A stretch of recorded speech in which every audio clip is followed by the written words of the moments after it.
हर हर महादेव। जय गुरु भाई गुरु बहन। एक राजा था, वह बहुत ही बड़ा राजा था। वह चारों दिशा का राजा था। उसका राजपाट बहुत दूर दूर में फैला हुआ था। कुछ दिन के बाद उसका एक लड़का पैदा लिया। लड़का बहुत लाड़ दुलार में रहता था। उसका माँ बहुत ही उसकी जो भी कहता था वह बात सुनती थी। और उसको इतना दुलार में रहती थी, इतना दुलार में कि वह कुछ काम करने लायक नहीं रहा। वह इतना दुलार में रहता था। अब यह सब देख देख के राजा बहुत ही मन क्रोध होते रहता था कि इस बालक को कुछ तो सिखाओ। लेकिन आता था माँ के तो दिल माँ होता है। वह जब राजा बोलता था तो रानी उस पर तुरंत एक्शन ले लेती थी। यह सुनकर राजा कुछ दिन बोलने के लिए छोड़ दिया और वह एकदम लवारिश की तरह कोई काम करने लायक उसका लड़का नहीं रहा। जने जाता था उधर अपना जिसको ही पाता था, जिसको ही खा लेता था, पी लेता था, मांग लेता था। लेकिन राजा के लड़का होने के नाते कोई यह नहीं कहता था कि नहीं देंगे। डर से जिसको दरवाजा पर जाता था खाना लाओ, खाना लाओ हमको। अब सब डर के मारे खाना दे देता था। यह सब बात सुन सुनकर राजा बहुत ही मन क्रोध होते रहता था। और घर आके रानी के बोलती थी कि रानी देखो, आज बाबू गया था दूसरे शहर में, वहां दूसरा से खाना मांग के खाया दूसरा घर में। यह सुनकर रानी गुस्सा करती थी। अब आता था बेटा को तो समझाता था, लेकिन बेटा नहीं ये बात समझता था। कुछ दिन बीतने के बाद रानी एक दिन अपने राजा से अपने बेटे के बारे में बहुत बड़ाई कर रहा था कि मेरा बाबू इतना होनहार है, इतना है, ऐसा है। अब यह बात सुनकर राजा बहुत मन क्रोध होता था कि तुम तो लाड दुलार में बेटे को बिगाड़ कर रख दिया है। राजा रात दिन इसी सोच में पड़ा हुआ रहता था कि मेरे बाद इस राजा को राज चलाने वाला कौन होगा। मेरा एक लड़का भी है जितना निखंबा है कि जिसके बारे में कुछ सोच भी नहीं सकते हैं। इसके राज हाथ में दे दूंगा तो तुरंत सब तितिर बितिर कर देगा। एक दिन के बाद हुआ कि राजा अपने महल में गया तो रानी बोली कि राजा साहब अब बाबू बहुत होनहार हो गया है, अब इसको कुछ माथा पर बोझ दीजिए। कहा कि इसको क्या माथा पर बोझ दूं, कुछ भी करने के कहता हूं तो कहता नहीं। लाभ दुलार में तुम पागल कर दीजिए इसको, ये तो कोई काम करने लायक नहीं है, क्या काम करूं। रानी बहुत बोली लेकिन राजा एक बात नहीं माना। फिर बहुत कहने पर राजा कहा कि ठीक है, ये लो 5 रुपया। अब 5 रुपया में इसको कहो 5 गो सामान किन के लाएगा। जिसको मैं एक ही अपने के लिए लाएगा, 1 रुपया पानी में फेंक देगा और 1 रुपया का वह ऐसा सामान लाएगा कि जिसको से भगवान पर भी चढ़ाया जाए, उसको आदमी भी खाया जाए और उसको जानवर को खिला दें और उसको पेड़ में भी उगा दें। ऐसा सामान 1 रुपया के लाने कहिएगा। कहा कि ठीक है। पैसा देकर राजा रानी को और चले गया और बोला कि ये आज सामान लाने कहेगा, मैं शाम के आऊंगा तो पूछूंगा कौन सामान लाया। कहा कि ठीक है। रानी अपने बेटे को 4-5 रुपया देकर और यह बात बोलकर भेज दिया। राजा का लड़का चला गया और 1 रुपया का अपना ले लिया दुकान से, लेकर खा लिया। और 1 रुपया वह पानी में बिकने के लिए गया तो सोच रहा है कि इस पानी में बेच दूंगा तो क्या होगा, ये तो इसी बेकार चला जाएगा। यही सोच पाच में वह खड़ा था कि उधर से एक कुम्हार के लड़की आ रही थी। वह जा रहा था मट्टी खोदने के लिए। वह देखा कि राजा के लड़का यहाँ खड़ा है तो बोला कि काहे को लिए खड़ा है, क्या हो गया है राजा साहब। कहा कि क्या करूं, देखो ना मैं 4 रुपया दिया है पिताजी और ये सामान लाने के लिए बोले हैं, बोले कि 1 रुपया खा जाना और 1 रुपया किसी को दान कर देना, और 1 रुपया के ऐसा सामान पानी पी देना, और 1 रुपया ऐसा सामान लाना कि जो पूजा भी करे, हम भी खाए, जानवर भी खाए और पेड़ में भी उगावे। कौन सा सामान 1 रुपया मिलेगा ऐसा है? कुम्हार के लड़की कही ये कौन भारी सा बात है, एक तारबूज लेते जाइएगा, वो भगवान पर भी चढ़ाया जाएगा, आदमी को भी खिलाया जाएगा, और उसको जो खल को है उसको जानवर के भी दे दिया जाएगा, वो भी खा लेगा। कहा कि खल को आदमी खाएगा नहीं, और जो बिच्छा होता है वह खेत में रोक देगा तो उसे फिर तारबूज जलन जाएगा। कहा कि हाँ हाँ ये तो बहुत अच्छी बात कहा। अब यह कहकर एक तारबूज लिया, चल दिया अपने घर, जाके माँ को दिया। शाम में माँ देख के बहुत अचंभा हुए। कहा कि ठीक है। राजा रात में आए खाने के लिए, रानी सारी बात बता दिया, तारबूज ले जाके दे दिया। अब राजा सोच पाँच में पड़ गया, ये इतना बुद्धि उसके पास कहाँ है, तारबूज लाया कहाँ को लिया लाया। ये बात राजा को भी नहीं मालूम है कि तारबूज से क्या होता है।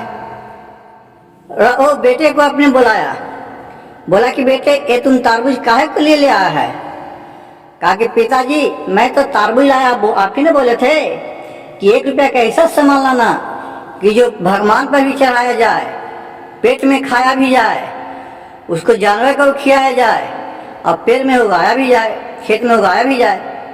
तो तारबूज है कि जो भगवान पर भी चढ़ता प्रसादी के लिए, और खाने के लिए भी हो जाता है मनुष्य को। और जो खल को होता है वो तो आदमी खाता नहीं, वो जानवर के खाने के लिए हो जाता है, तो जानवर को खिला दिया भी जाता है। उसको बिच्छा होता है वो भी निकलता है, उसको नहीं खा सकते हैं आदमी, तो उसको खाने पेड़ में रोक दिया जाता है खेत में, तो उसे फिर तारबूज जन्म जाता है। कहा कि ये तो बहुत बुद्धिमान का काम है बेटे, ये तो बताओ, ये तो तुम इतना अक्ल, तुम्हारे पास अक्ल नहीं है कि तुम कर सकता है, ये तुमको बताया कौन? कोई तो बताया है जरूर। कहा कि हाँ पिताजी ये तो बात सही है, हमको तो बताया है कोई। तो कौन बताया है? कहा कि उस नदी के किनारे खड़ा थे, वहां एक कुम्हार की लड़की जा रही थी मट्टी लाने के लिए, तो ही कुम्हार की लड़की से यह बात मैं बताई, वह सभी बात बता दिया। कहा कि कौन कुम्हार की लड़की थी? तो बोला कि फलना जगह रामू कुम्हार की लड़की थी। कहा कि ठीक है। यह बात सुनकर राजा चुप हो गया और सोचने लगा कि मेरा बेटा तो मूर्ख है, लेकिन अगर वो कुम्हार की लड़की है तो हमसे बहुत गरीब गुजारा के है, उससे अगर शादी कर लेता है मेरे बेटे को साथ, तो वो राज काज को संभाल सकती है, मेरे बेटे के तो बस में नहीं है कि संभाल सकता है। यह सोचकर कहा कि ठीक है। दूसरे दिन हुआ सुबह, तो उसी कुम्हार के रामू कुम्हार के घर राजा पहुंच गए। जेते जेते खाना ना खा के जा रहे थे तो 10-11 बज गया दिन। राजा जब पहुंचे कुम्हार के घर, रामू कुम्हार के घर, तो चाल किए, तो उस वक्त नहीं रामू के कुम्हार के औरत थी और न कुम्हार था। दोनों अपने बेटी के शादी के लिए एक वर ढूंढने गया हुआ था। अब राजा चाल किया तो राजा के कवारी खोला, कुम्हार के लड़की, वही लड़की जो लड़की बताया था राजा को लड़का के बारे में कि ये सामान ले जाना है, वही लड़की आई तो दरवाजा खोली। राजा पूछा कि आपका पापा है घरे? तो बोला कि नहीं राजा साहब नहीं है। वह तो चिन्ह गई राजा को, क्योंकि राजा को पहनावा ही होता है गजब। कहा कि ठीक है नहीं है, लेकिन आके आइए बैठिए। वह बुलाई और घर में खटिया बिछाई और राजा को बैठाया और पानी दी। जो भी बेचारी से बना नाश्ता उसका, वो उसको घर में कुछ नहीं तो चूरा रखा था, तो चूरा भूंजी, और बादाम फली का दाना रखा था, बादाम भूंजी, और दोनों खाने के लिए राजा को दिया। और राजा खाने लगे और बोले कि आपको पापा मम्मी कब तक आएंगे? तो हाँ राजा साहब बैठिए ना, वो थोड़ी ही देर में चल आएंगे। तो कहाँ गए हैं? तो लड़की बोली कि राजा साहब बोली बेचने गए हैं और बोली खरीदने गए हैं। राजा फिर बोला क्या करने गए हैं? तो बात को बेचने गए हैं, बात को खरीदने गए हैं। अब यह सुनकर राजा संकोच में पड़ गया, उसको समझ में नहीं आया क्या बोल रही है। तो कुम्हार के लड़की से बोल रहे हैं राजा कि यह समझा के बताओ बेटी कि पिताजी कहाँ गए हैं। तो लड़की बोली कि राजा साहब पिताजी मेरे बर ढूंढने के लिए गए हैं और माता जी भी बात विचार दोनों करेंगे, यानी बोलिए से न बिकेगा आदमी, कितना क्या है मांग है, किस तरह का लड़का है। तो वो बोली बेचने गए हैं, बोली खरीदने गए हैं, यानी दोनों जने से पसंद हो जाएगा तो लड़का से शादी कर दें तो लड़का खरीद लेंगे। कहा कि अच्छा अच्छा ठीक है बेटी। वह सोच कर बहुत लड़की समझदार है, राजा सोचा और बैठ गया। थोड़ी देर के बाद रामू घर आया दोनों बेकत, तो देख रहा है अपने घर में राजा को बैठा। तो ये तो पहले घबरा गया, मेरे घर में राजा। फिर प्रणाम पति किए, राजा से आने का कारण पूछे कि महाराज आप बता देते तो मैं खुद ही आपके घर चलाते, आपको कष्ट उठाने का क्या जरूरत है। राजा बोले कि जो प्यासल राहगीर रहता है वह राहगीर कुआं के पास जाता है, ये नहीं कुआं राहगीर के पास जाता है। यह बात सुनकर रामू को बहुत पसंद हुआ कि राजा ने हमको कितना महत्व दिए। राजा अपने दिल के सारी बात कह दिए कि मैं आपको लड़की के हाथ मांगने आया हूं अपना लड़का के लिए, अगर आपको मजबूरी हो, आपको हो ठीक तो आप कहिए। अब यह सुनकर रामू तो बहुत खुश हुआ कि मैं एक गरीब आदमी हूं और यह राजा है, कुछ नहीं तो मेरे बेटी तो घर में राज करेगी ना। रामू ने हुकारी भर दिया। राजा खुश होकर अपने घर चल गया और दिन ठिकाना सब बैठा दिया कि 2 दिन के बाद शादी, 4-10 दिन के बाद शादी है, लगन हो जाएगा। तो कहा कि ठीक है। यह बात विचार अपने रामू अपने पत्नी से की और औरत होती है, औरत पता लगाने लगी तो बोला कि वो तो हाथ दिमाग के लड़का है, राजा का लड़का है, उसके साथ अपने बेटी को जिंदगी बर्बाद करेगी। आकर अपने बेटी को यह सारी बात समझाने लगी। लड़की बोली कि माँ जैसा तुम सोचती है वैसा राजा का लड़का नहीं है, वह सबका बहकावे में आके और अपना इतना माँ के दुलार और प्यार उसके था, उसको चलते उसको कोई बात पर गम ही नहीं, न किसी तरह का बोझ उसको माथा पर पड़ता है। इसी से वह दुलार में ही बेकार हो गया है। अब उसको जिस तरह से समझाया जाएगा, उसको गार्डिंग किया जाएगा तो वह लड़का ठीक हो जाएगा। रामू के पत्नी बोली कि बेटी तुमको पसंद है? कहा कि हाँ, पिताजी के मर्जी के खिलाफ मैं नहीं जा सकते हैं, पिताजी का जब पसंद है तो हमको भी पसंद है। पिताजी तो कुछ सोची समझ के ना पुकारी भरे हैं, पिताजी को इज्जत तो मैं पानी में नहीं डूबने दूंगी। कहा कि ठीक है बेटी, जिसमें तू खुशी है उसी में मैं भी खुश हूं। अब राजा को लड़का के शादी के बारे में कुछ लोग का मालूम हुआ, तो जो राजा के लड़का के दोस्त लोग था वह राजा के लड़का को बहकाने लगा। अब देखा कि इसको तो शादी ब्याह हो जाएगा, बाल बच्चा हो जाएगा, इसको औरत तेज है, वो आएगी तो राजपाट तो संभाल लेगी। अगर इसको शादी ब्याह नहीं होता है तो राजा का कोई राज चलाने वाला नहीं है, तो परजे लोग का कोई बेटा होगा चलाने वाला।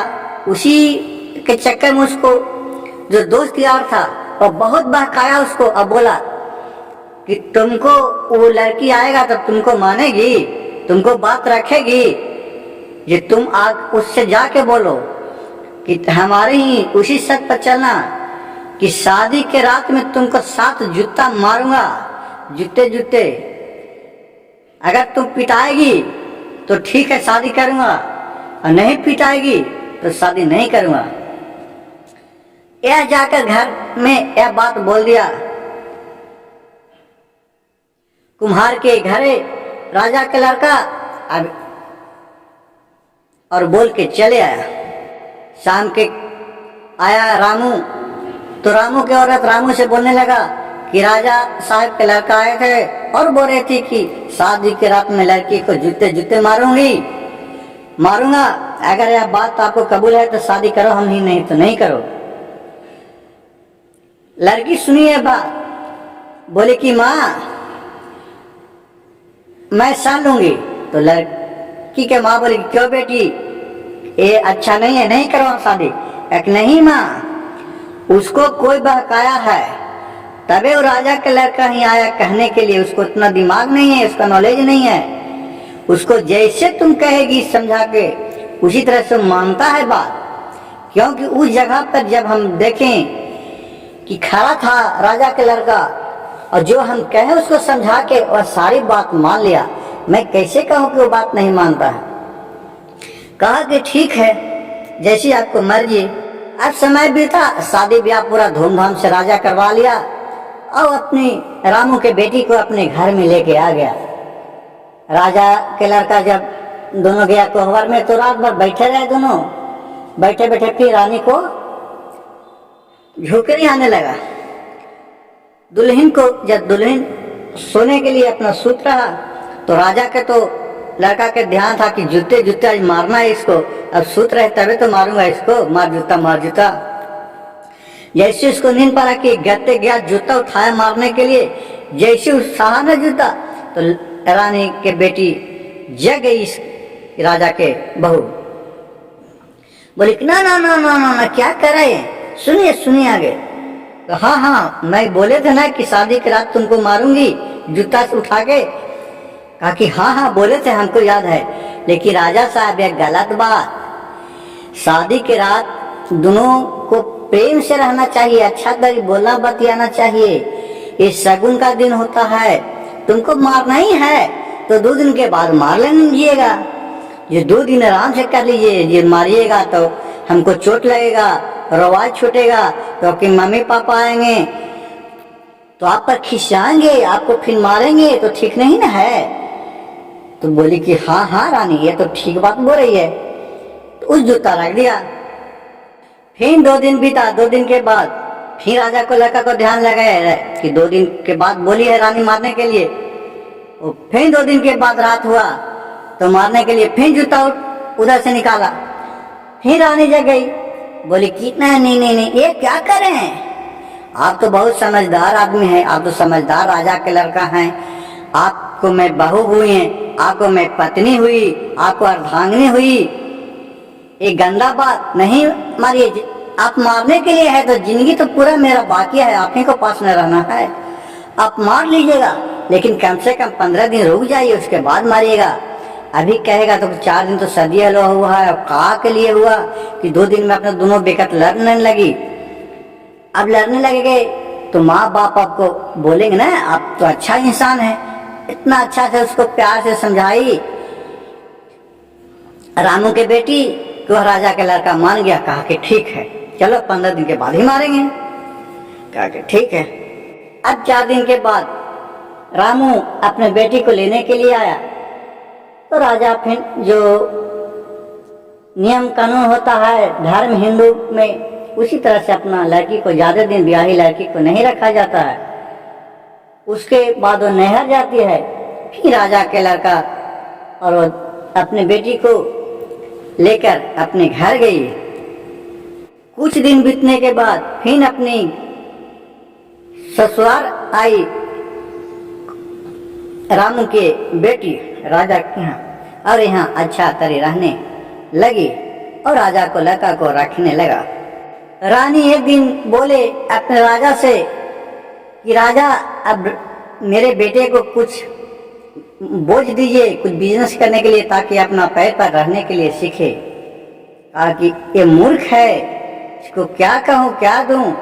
कहा कि नहीं कुछ दीजिए बिजनेस करने के लिए। कहा कि ठीक है, पर 2 लाख रुपया नगद और कुछ हाथी घोड़ा पैसा वैसा दे के 4-5 गो नौकर दे के और भेज दिया कि जाओ दूसरा राज्य में कुछ अपना बिजनेस बढ़ाना। लड़का अपना चलते चलते दूसरा राज्य में पहुंच गया। वहां देखा कि एक दीवार है चारों पर से बहुत बड़ा घेरा हुआ, उसमें बहुत अच्छा फुलवारी है। वह गेट पर जाके शाम हो गया था तो रुक गया। राजा का लड़का सोचा कि यही फुलवारी में अड्डा जमाता है, यहाँ तो ठीक बिजनेस चलेगा। अपना कैसे का मैं इससे आराम से तो पैसा मिला उसको तो खा पी लूंगा ना। यह सुनकर वह रुक गया। अब गेट खुला तो अंदर में रानी थी, वहां का रानी का बेटी, और बहुत ही चतुर थी। वह रात दिन जुग्गा खिलाता था और जो भी जुग्गा में हार जाता था उसको वह जेल में भर देता था और सबसे जुगा खिला खिला कर बहुत पैसा इकट्ठा कर लेते। राजा को बात है, डर से बोले तो कौन बोले, कोई बोलता था भी नहीं। यह राजा जब के बेटा उसके फुलवारी के गेट पर था तो उसको खबर रानी के पास गई। रानी ने उस लड़के को बुलाया और वहां बैठाया और बोला कि जुगा खेलने आता है पासा? कहा कि हाँ। अब यह पासा पर सभी हार गया, सब पैसा को हार गया। अब इसके बाद इसको भी अंदर के खाने में वह डाल दी और आप वहां रहने लगा। आधा पेट खाना मिले, मैल कुचैल पहनने रहे। एक दिन के बाद हुआ कि कोई उसी जगह घूम रहा था, इसी का 2-4-5 आदमी गया था जो, तो उसको दिखा चिट्ठी लिखा राजा के लड़का कि ये चिट्ठी एक राजा को दे देना और एक मेरे पत्नी को दे देना। पत्नी को पास लिखा चिट्ठी कि मैं अब आ रहा हूं और तुमको मैं जूते मारूंगा। और अपने पिता के पास लिखा कि पिताजी मैं बहुत पैसा यहाँ कमा लिया हूं, अब मैं आऊंगा, कुछ नौकर चाकर को भेज दीजिए ले जाने के लिए। कहा कि ठीक है। यह चिट्ठी जब वो दिया तो चिट्ठी उल्टा पुल्टा पड़ गया। रानी का चिट्ठी था जो राजा का, राजा का चिट्ठी था जो रानी को मिल गया। अब राजा पढ़ा तो उसमें लिखा था कि मैं आऊंगा तो जूते मारूंगा, और रानी को पास मिल गया कि मैं तो बहुत पैसा कमाया हूं, अब मैं आ रहा हूं, आने के लिए कुछ नौकर चाकर को भेज दो। अब देख के चिट्ठी को राजा के पास इसका बहू ले गई। अब दोनों ससुर और पुत्र दोनों आपस में चिट्ठी को मिलाया। राजा सब बात समझ गया। कहा कि बहू यह चिट्ठी तुम्हारी थी या चिट्ठी हमारी थी? कुछ बोला था क्या? बोला कि हाँ ऐसा ऐसा बात था। अपने ससुर से राज के बात बता दिया। राजा ने सोचा कि मेरा लड़का तो इतना मूर्ख है कि मैं क्या करूं, कैसे मेरा राज चलेगा। कहा कि ठीक है। उसका बहू कहा कि पिताजी अब मेरा भी एक बात मानिए कि मेरे कुछ पैसा दीजिए और कुछ नौकर चाकर दीजिए ताकि मैं जाके अपने पति को छुड़ा कर वहां से लावे। कहा कि जैसी आपको इच्छा बहू। बहू के बात मानकर उसको पैसा दिया, जितना अपना मांगा उतना कुछ नौकर चाकर दिया और उसी पता पर पहुंच गया। वहां जाकर बाहर में देखा उसी के किनारे रहा तो रानी जो पासा खिलाती थी उसके बारे में वह जानकारी जुटाने लगी। अब रानी के बारे में यह पूरा जानकारी ले ली कि रानी पासा खिलाती है और जो भी हार जाता है उसको जेल खाना में डाल देती है। और पासा में कि जब रानी हारने लगती है तो एक चूहा पोछले है, वो चूहा को छोड़ देती है और लाइट को ऑफ कर देता है और पासा बदल देती है। कहा कि अच्छा ऐसा बात। कहा कि ठीक है।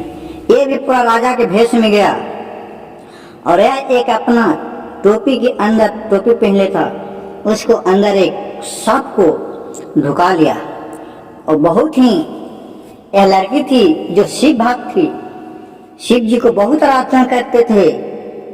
इससे इसको सांप का कोई प्रभाव नहीं पता था। उस सांप इतना ज्ञानी था कि जो भी ये लड़की कहती थी वह सांप बात मानता था। सांप को अपने माथा में छिपा लिया टोपी के नीचे और उसको जाकर बोली कि रानी साहब, मैं जुआ खेलने के लिए आया हूँ, आप मेरे साथ खेलिएगा? कहा कि हाँ खेलेंगे। जुआ खेलने का टाइम रखा गया और वहां खेलने के लिए बैठ गया। और क्या किए कि सांप को गत्ते छोड़ दी अपना टोपी में से निकाल के। ये सांप चूहा को जाकर खाने के लिए रगेला और चूहा को जाकर खा गया। अब यहाँ पासा चालू हो गया। अब रानी साहब हारने लगी। अब देख रहा है कि बॉल बुता रहा है, चूहा बुता ही नहीं रहा, तो चूहा रहे तो ना, चूहा को तो सब खा गया। अब सब हार गई, क्या जीत लिया, उसको राजपाट पूरा सब हार गई। और लड़का के भेष में गया था राजा का बहू, वह सब जीत ली। और जितने भी वहां का कैदी था उसको सबको रिहा करवा दी। और ये इसको पति था बुर्बक राजा का मूर्ख बेटा, उसको यह रानी छीन लिया। अपने पति को तो छीन ही लेगा। उसको देखा पूरा मैले कुचैले पहले है, आधा पेट खाता था, दुबरा के हो गया था पातर। उसको बोला तुम ही आओ। बोला कि हाँ बोलिए रानी साहब, बहुत शुक्रिया। आधा सब करने लगा। जब छोड़ा दिया, सब रिहा हो गया, तो बहुत रानी को हाथ जोड़ो। रानी तो राजा के भेष में था, राजा को बहुत सबको नमन प्रणाम करने लगा। अब वो अपने पति को बोला कि तुम मेरे साथ चलोगे? कहा कि हाँ चलें। तो मेरा सरदार तू बनेगा? कहा कि हाँ आपको सरदार बनेंगे। क्या आपको हमको बॉडीगार्ड तो रहेगा? तो हाँ रहेंगे रानी। आप जब मेरे नया जिंदगी दिए थे क्यों नहीं रहेंगे? कहा कि ठीक है। 2 बस्का लाया, उसमें राजा के जितना फटा हुआ कपड़ा था उसको मैं पूरा डाल दिया बस्ता में। और अपना घर से नया कपड़ा ले गई थी, पूरा राजा वाला, वह राजा वाला कपड़ा इसको पहना दिया अपने पति को। और वहां से अपने राज में चल दिया। कहा कि चलिए। अब वो अपना राज में पहुंच गया, अपना घर के नजदीक पहुंचा, ससुराल के नजदीक। तो बोला कि देखिए मैं थोड़ा काम से जा रहा हूँ, काम आ गया है, अपना राज, इस जितना भी संपत्ति है इसको तुम, आपको घर इतने नजदीक में है कहूँ? बोला कि हाँ राजा साहब है, मेरे पिताजी तो मेरा यहाँ का राजा है, मेरे तो घर है। कि आप राजा का लड़का है? तो हाँ। कहा कि ठीक है, तो अपने घर में ले जाके ये सारी संपत्ति अच्छा से सुरक्षित करी रख देना। मैं जब भी आऊंगा तो यह मेरा संपत्ति देना। कहा कि ठीक है, अब जाइए, मैं जाता हूँ। और राजा का लड़का वहां से चला आया। अब अपने घर में सारी संपत्ति ले जाके धर दिया। रानी 1 महीना के बाद अपने मैके आई। कुम्हार की लड़की जब अपने ससुराल आई 1 महीना के बाद, तो राजा के लड़का को याद था कि इसको जूते मारना है। रात में हुआ, कहा कि तुमको तो जूते मारना है, याद भूल गई? कहा कि नहीं, याद कैसे भूलने के बाद है राजा जी के बाद। कहा ठीक है, आज रात में क्या मारिएगा? कल सुबह में सबके सामने मारिएगा, पिताजी रहेंगे, माँ रहेंगे, सबके सामने। कहा कि ठीक है, बहुत अच्छा के बात है, अब तो कोई बोलेगा नहीं, अब खूबे तू पिटाने के लिए राजी हो जाएगी तब। कहा कि ठीक है। सुबह हुआ, राजा को और रानी दोनों के बुलाए बहू, और राजा के लड़का को बुलाए कि मारिएगा? तो हाँ मारेंगे ना। कहा कि ठीक है, वो खोलिए, वो बस्का खोलिए। वो बस्का खोला तो देख रहा है कि पुराना कपड़ा में वहां जो था जेल में, वही कपड़ा इसमें है। कहा कि कपड़ा की चिंता है तुम? कहा कि हाँ चिंता क्यों नहीं, मैं कपड़ा की चिंता नहीं। तो कहाँ का, किसका कपड़ा? कहा कि तो मेरा कपड़ा है, मैं जब वहाँ जेल में थे तो कहा कि तो वहाँ खाना के लिए अच्छा तरह मिलता था। तो हाँ आधा पेट खा के रहते थे, मैले कुचले एक कपड़ा पहन के रहते थे, बहुत कष्ट करते थे। कहा कि तो कौन छोड़ा है, राजा जो छोड़ा है उसका बात मानेगा? कहा कि क्यों नहीं मानेगा, वो हमको तो नया जिंदगी दिया है। कहा कि वो राजा मैं ही हूँ, मैं ही तुमको छुड़ा के लाई हूँ। यह बात सुनकर वह बहुत राजा का लड़का था जो शर्मिंदा हो गया, और राजा अपने पूरा राजपाट इस अपने बहू के नाम कर दिया, उसकी को सिंहासन पर बैठा दिया। कहा कि मेरे बेटे से यह राजपाट नहीं चल सकता है, और सिंहासन पर बैठा दिया। राजपाट इतना अच्छा थी, कुम्हार की लड़की चलाने लगी, रामू की लड़की, कि जिससे पूरा प्रजा खुश था। जहां तक कि पंछी, कौवा, चील सब बहुत खुश रहते थे। हर हर